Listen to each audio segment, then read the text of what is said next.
Bismillahirrahmanirrahim. Perkenalkan, nama saya Muhammad Anan Mukhlisin dari Prodi Tadris IPS Pengetahuan Sosial. Di sini saya akan memaparkan judul penelitian saya yang berjudulkan Analisis Pengaruh Kecerdasan Emosional terhadap Prestasi Belajar Siswa, Studi Kasus di Jurusan Pendidikan Ilmu Pengetahuan IPS. Yang pertama, dari latar belakang masalah. Dengan berkembangnya teknologi seperti komputer dan internet sangat berharga bagi siswa ataupun sangat memudahkan siswa untuk mengembangkan ilmu pengetahuan. Walaupun demikian, teknologi yang semakin berkembang dan pesat belum tentu dapat dijadikan jaminan bagi dunia pendidikan untuk mencapaikan hasil maksimal.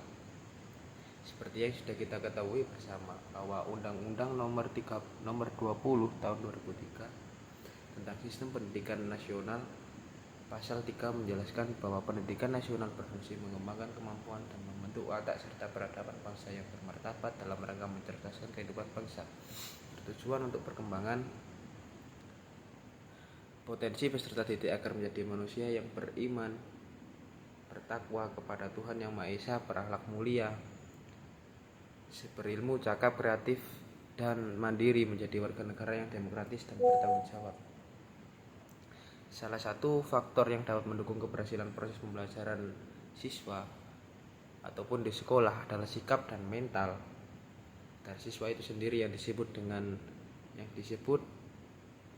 dengan kecerdasan emosional.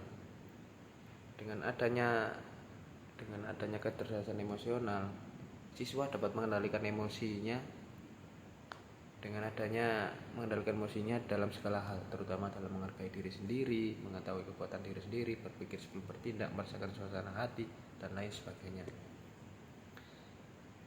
Yang selanjutnya, pentingnya kecerdasan emosional terhadap kecerdasan siswa dibuktikan dengan hasil penelitian jangka panjang terhadap 90 siswa Harvard lulusan tahun 1940 puluhan tahun kemudian. Mereka yang sangat kuliah dan mempunyai kecerdasan intelektual tinggi, namun egois dan pergaulan.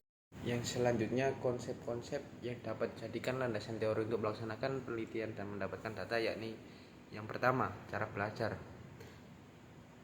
Cara belajar merupakan suatu cara bagaimana siswa melaksanakan kegiatan belajar, misalkan bagaimana mereka mempersiapkan belajar, mengikuti pelajaran, aktivitas belajar mandiri yang dilakukan, pola belajar mereka, mengikuti pelajaran.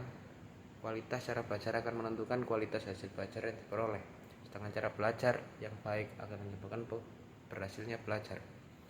Sebaliknya, cara belajar yang buruk akan menyebabkan kurang berhasil atau gagalnya belajar. Secara lebih jauh, mengungkapkan bahwa cara belajar adalah kegiatan yang dilaksanakan sesuai dengan situasi belajarnya, misalkan kegiatan dalam mengikuti pelajaran, menghadapi ulangan, ujian, dan sebagainya. Yang kedua, faktor kegiatan seperti melihat, mendengar, merasakan, berpikir dalam kegiatan motoris. Seperti yang disampaikan Suparno mengatakan bahwa dalam belajar, siswa diharapkan dapat menerapkan tindakan-tindakan yang dapat membantu mengefektifkan siswa tersebut dalam belajar, antara lain membuat rangkuman, membuat pemetaan konsep, mencatat hal-hal yang esensial, dan membuat komentar, membaca secara efisien, membuat situasi yang kondusif, memanfaatkan sumber-sumber bacaan lain, menganalisis soal ataupun tugas, dan mengenal lingkungan mereka sendiri. Terkadang siswa juga belum mengetahui cara-cara belajar yang efektif dan efisien. Mereka kebanyakan hanya mencoba menghafal pelajaran. Seperti yang sudah diketahui, belajar itu sangat kompleks. Siswa belum mengetahui seluk-beluknya. Hasil belajar dipengaruhi berbagai faktor, yaitu kecakapan dalam berbicara, cakapan dan ketangkasan mereka dalam mengolah ilmu. Begitupun berbeda dengan secara individual, walaupun menurut Nasution di bawah ini beberapa petunjuk cara-cara belajar yang efektif dan efisien, antara lain keadaan jasmani. Belajar memerlukan tenaga, karena itu mencapai hasil yang baik diperlukan badan yang baik. Yang kedua, keadaan emosional dan sosial. Anak yang merasa jiwanya tertekan, yang selalu dalam keadaan takut akan kegagalan, yang mengalami guncangan karena emosi-emosi yang kuat, tidak akan dapat belajar dengan efektif. Yang selanjutnya, keadaan lingkungan. Tempat belajar hendaknya tenang, jangan diganggu oleh perangsang-perangsang dari sekitar. Untuk belajar diperlukan konsentrasi pikiran. Melalui permulaan pelajaran yang sering dirasakan kelambanan, kerengganan bekerja, dan sebagainya.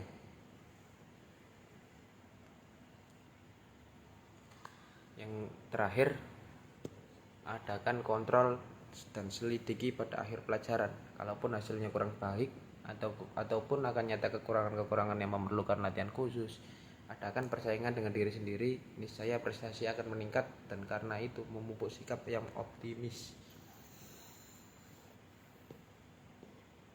Sekian dari saya, terima kasih. Assalamualaikum warahmatullahi wabarakatuh.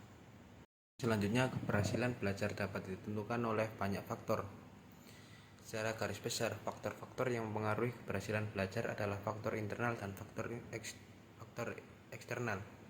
Faktor internal adalah faktor yang terdapat di dalam diri individu itu sendiri, seperti kesehatan jasmani dan rohani, kecerdasan emosional, inteligensi, daya ingat, kemauan, dan bakat.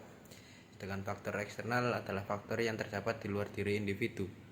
Misal, faktor dari kedekatan orang tua terhadap para siswa. Siswa belajar bukanlah menghafal sejumlah fakta ataupun informasi. Belajar adalah memperoleh pengalaman tertentu sesuai dengan tujuan yang diharapkan. Karena itu, aktivitas dalam proses pembelajaran sangat diperlukan agar kegiatan belajar mengajar di kelas tidak pasif. Dalam standar proses pendidikan, pembelajaran didesain untuk membelajarkan siswa.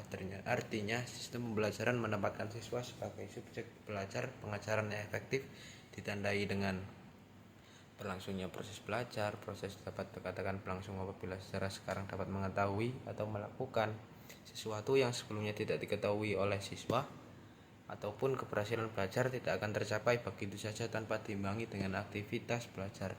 Dan pengajaran yang efektif adalah pengajaran yang menyediakan kesempatan yang terbuka seluas-luasnya terhadap para siswa, ataupun siswa dapat belajar sendiri dan melakukan aktivitas sendiri. Terima kasih. Sekian pemaparan judul penelitian proposal saya. Assalamualaikum warahmatullahi wabarakatuh.